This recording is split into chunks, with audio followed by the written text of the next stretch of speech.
Halo Cinefile, gimana kabarnya? Semoga sehat dan bahagia selalu ya.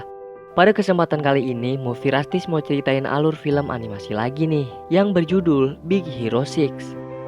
Ini adalah film superhero animasi komputer Amerika tahun 2014 yang diproduksi oleh Walt Disney Animation Studios dan dirilis oleh Walt Disney Pictures. Film ini berdasarkan dari tim superhero Marvel Comics dengan nama yang sama. Disutradarai oleh Don Hall, film ini menjadi film animasi yang ke-54 di Walt Disney Animated Classic Series dengan rating 7,8 dari 10 versi IMDb. Big Hero 6 adalah film animasi Disney pertama yang menampilkan karakter Marvel Comics yang perusahaan induknya diakuisisi oleh The Walt Disney Company pada tahun 2009. Big Hero 6 ini berbeda dengan film-film superhero pada umumnya. Superhero yang lain memiliki stigma yang sangat cool dan jauh dari hal-hal yang bisa kita bilang konyol. Lain hal dengan superhero yang ada di film ini. Mereka adalah para mahasiswa dan mahasiswi yang jauh dari kesan cool atau gagah seperti karakter superhero lainnya. Tapi hal itulah yang membuat mereka lucu, unik, dan filmnya sangat menghibur untuk dinikmati tentunya. Kalau gitu gak banyak basa-basi lagi deh, langsung aja yuk Movie Rastis ceritain.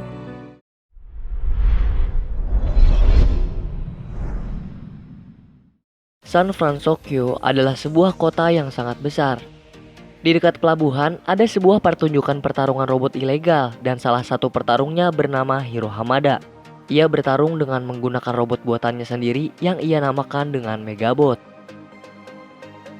Ini adalah pertarungan robot yang epik. Hiro mengalahkan lawannya dengan sangat mudah sampai-sampai ngancurin robot lawannya.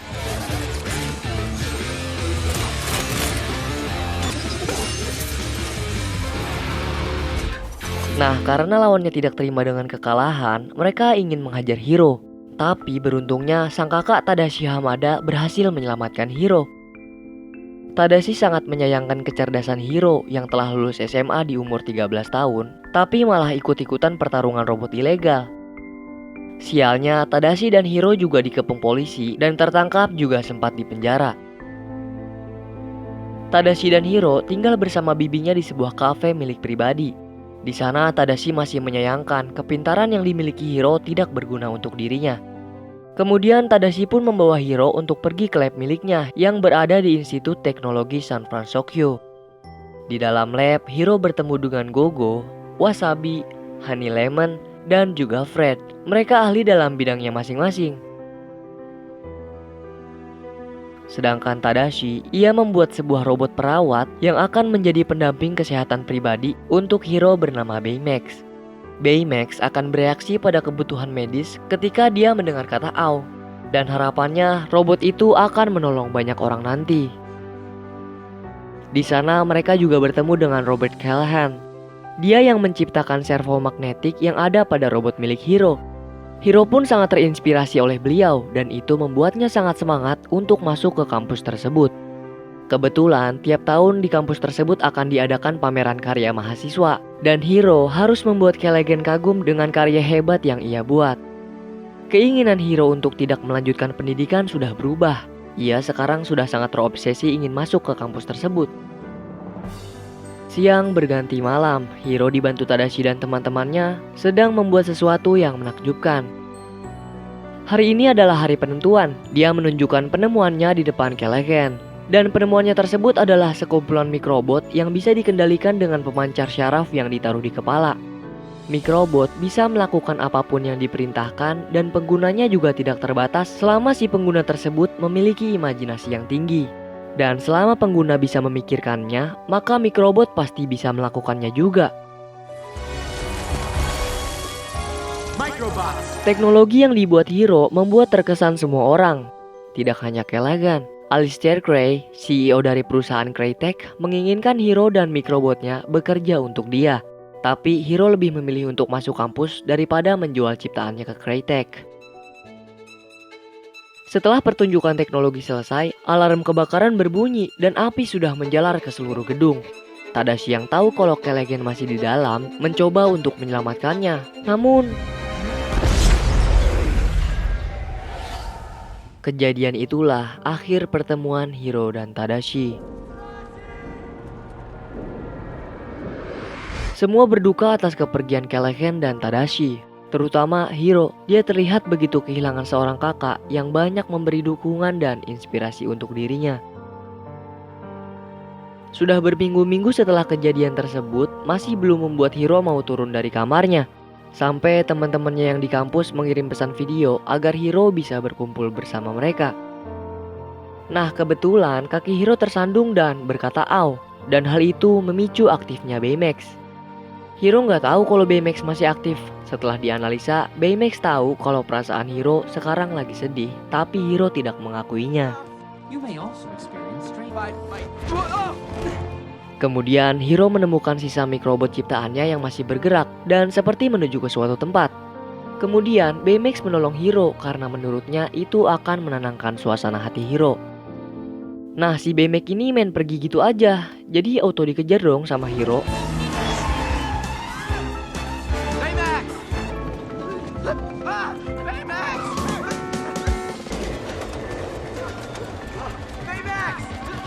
Sampai akhirnya Baymax menemukan kemana mikrobot Hiro akan pergi, dan itu mengarah ke dalam sebuah gedung tua.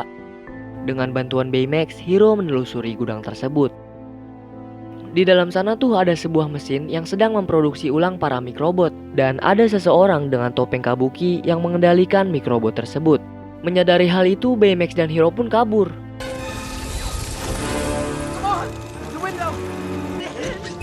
Mereka berhasil keluar dari gudang tua itu dan Baymax menyelamatkan Hiro yang jatuh dari atas gedung. Di sana Hiro mengira bahwa semua mikrobot ciptaannya telah hancur dalam kebakaran. Tapi ternyata mikrobotnya masih ada dan diproduksi ulang oleh seseorang. Hiro pun akhirnya melapor ke polisi, tapi polisi nggak percaya sama Hiro. Sesampainya Hiro dan Baymax di rumah, Baymax segera menghubungi teman-teman dekat Hiro. Dan kemudian Hiro menyadari sesuatu dari kecelakaan kebakaran tersebut. Ia tuh berpikir kalau kebakaran itu perbuatan seseorang yang menggunakan topeng kabuki tadi.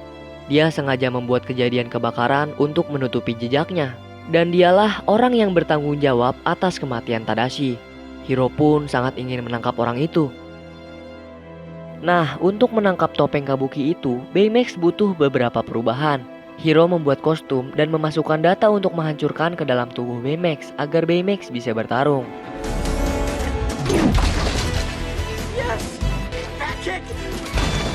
Di malam yang sama setelah memberi pembaruan kepada Baymax, Hiro langsung ingin menangkap si topeng kabuki.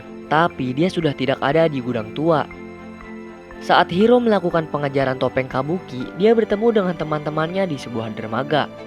Baru aja mereka ketemu, tapi topeng kabuki sudah berusaha untuk membunuh mereka semua. Mereka pun menggunakan mobil untuk kabur dari pengajaran topeng kabuki.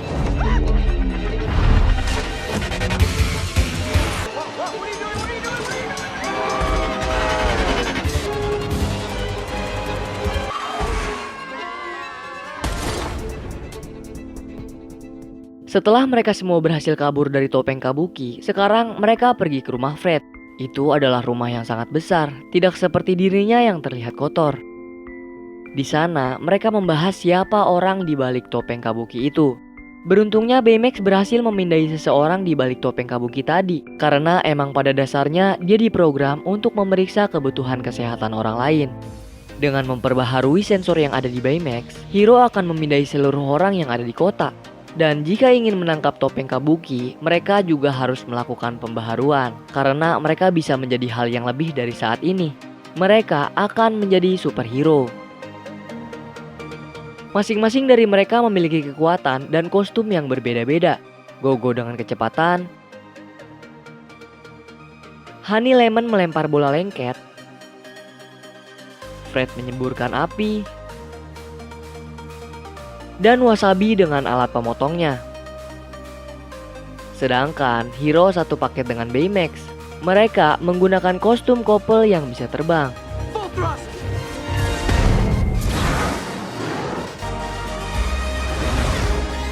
Dari atas balon udara, Hiro dan Baymax mulai mengaktifkan super sensor. Dia memindai seluruh orang yang ada di kota. Dan tidak menunggu lama, Baymax langsung menemukan orang yang cocok sedang berada di pulau terpencil.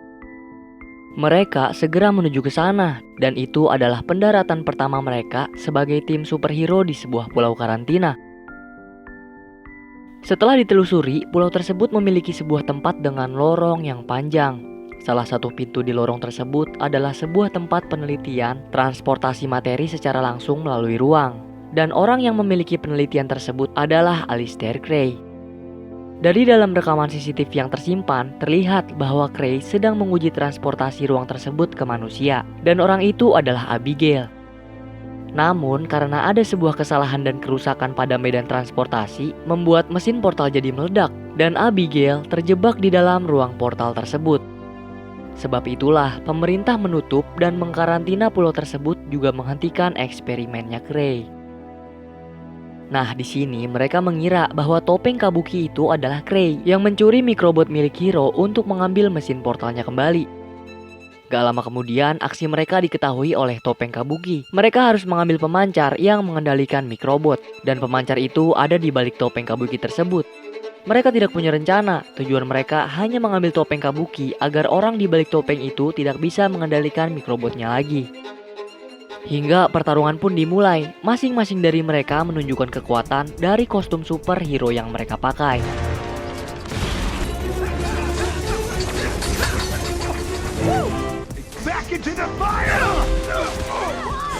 Hiro bersama Baymax terbang dan berhasil menangkap si topeng kabuki serta membuka topengnya agar dia tidak bisa lagi mengendalikan mikrobot.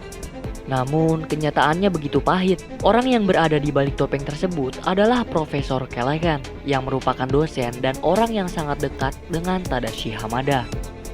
Hiro mengira kalau Profesor Callaghan sudah meninggal di dalam kecelakaan kebakaran waktu itu. Tapi nyatanya dia menggunakan mikrobot ciptaan Hiro untuk selamat dari kecelakaan tersebut.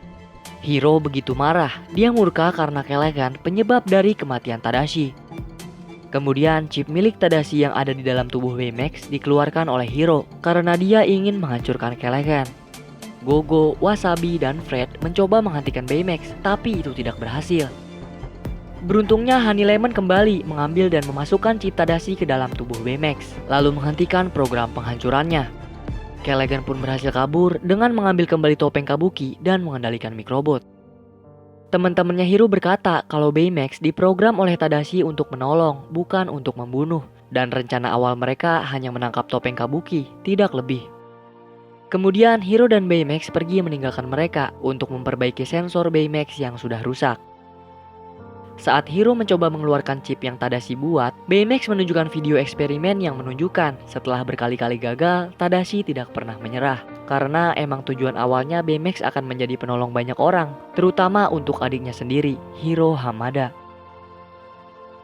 Melihat hasil rekaman tersebut, Hiro merasa sangat menyesal karena sudah menggunakan Baymax bukan seperti yang Tadashi inginkan. Dan teman-teman Hiro berhasil keluar dari pulau dengan menggunakan helikopter pribadi milik Fred.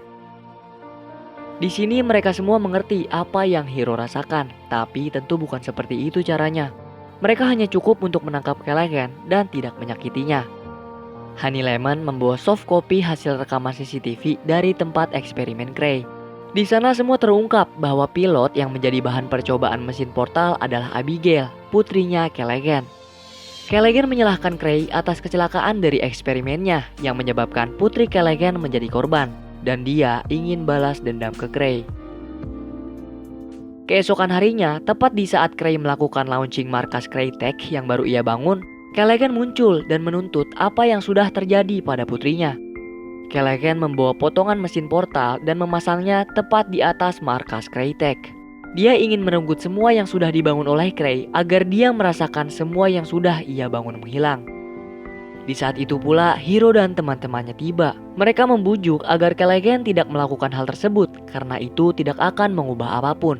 Tapi Callaghan menjawab, yang dia inginkan hanyalah putrinya bisa kembali.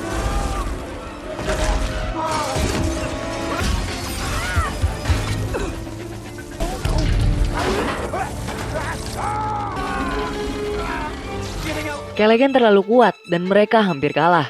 Hiro yang mulai tersedot ke dalam portal memiliki cara untuk mengalahkan Callaghan. Dia memberitahu ke teman-temannya agar bisa mengendalikan situasi.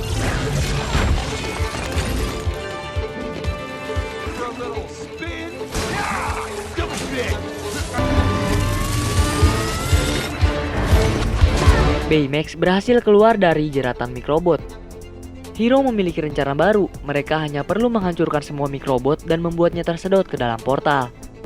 Rencana yang sangat sempurna.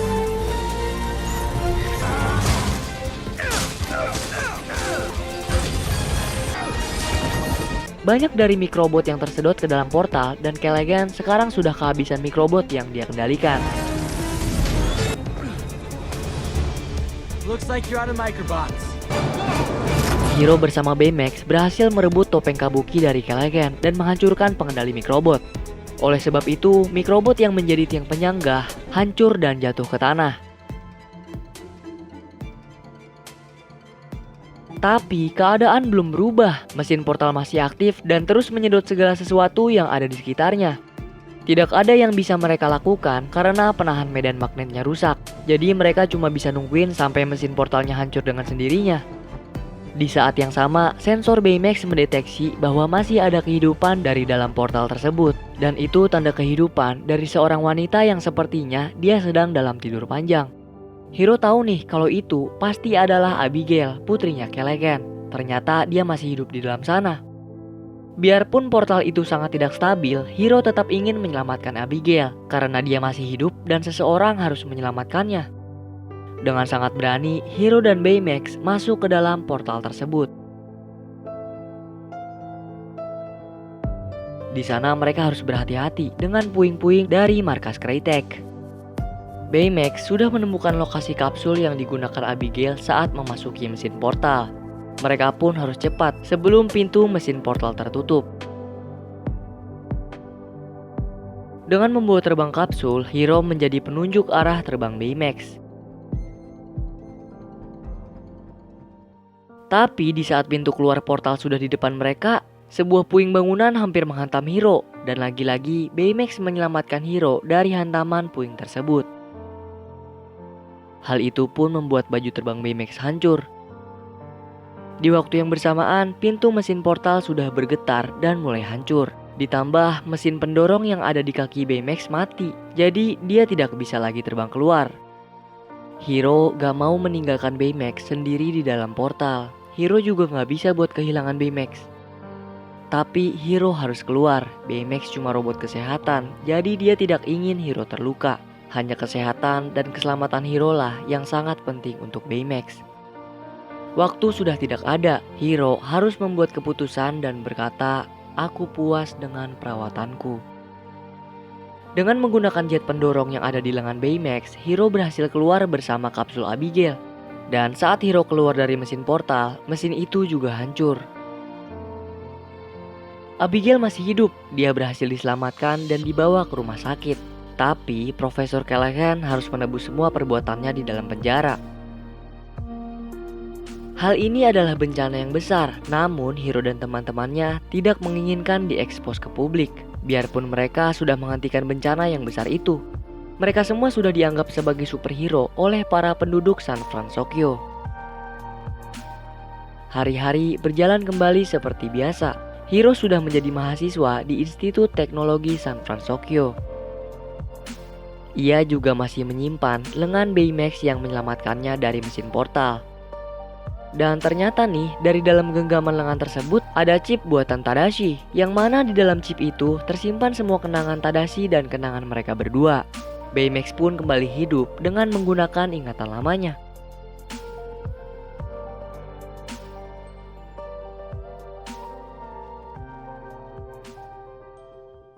Nah, itulah akhir dari film Big Hero 6. Ending dari film ini menyentuh banget sih. Untungnya semua kenangan Hiro bareng Baymax masih ke-save. Soalnya itu kenangan indah yang gak bisa dibuat lagi loh. Sempet-sempetnya Baymax kepikiran buat naruh chipnya ke dalam genggaman lengannya. Film ini mengajarkan kita untuk menjadi manusia yang peduli dengan orang lain. Karena sejatinya manusia gak bisa hidup sendiri. Kita pasti membutuhkan orang lain di sekitar kita. Terus kayak Tadashi, seorang kakak yang sangat mementingkan adiknya. Walaupun berkali-kali gagal dalam membuat sesuatu, itu tidak membuatnya menyerah. Karena Tadashi yakin kalau yang ia buat saat ini akan sangat berguna untuk adiknya nanti. Teman sejati juga sulit ditemukan, sulit untuk ditinggalkan, dan tidak mungkin bisa untuk dilupakan. Teman sejati juga nggak pernah berpisah. Mungkin bisa sih dalam jarak, tapi tidak dalam hati. Gimana? Seru kan? Ada beberapa momen yang memang gak bisa diceritain dari film ini. Kami pun ngerekomendasiin kalian buat nonton ulang, biar bisa ngerasain feel-nya kalau nonton langsung film ini. Movie Rastis memberi skor 8,5 dari 10 jengkol nih. Filmnya seru banget, apalagi BMX-nya yang lucu dan gembul. Aduh, ngegemesin. Kalau menurut kamu gimana nih? Skor berapa sih yang kamu kasih untuk film ini? Tulis-tulis di kolom komentar ya. Dan terakhir, Movie Rastis mengucap terima kasih untuk kamu yang udah nonton konten kami. Like video ini jika kalian suka ya. Kalau ada kritik, saran, atau request bisa banget nih tulis-tulis di kolom komentar. Pokoknya selalu jaga kesehatan dan semoga keberkahan selalu menyertai kita. Salam dari kami untuk kalian semua. Cheerio!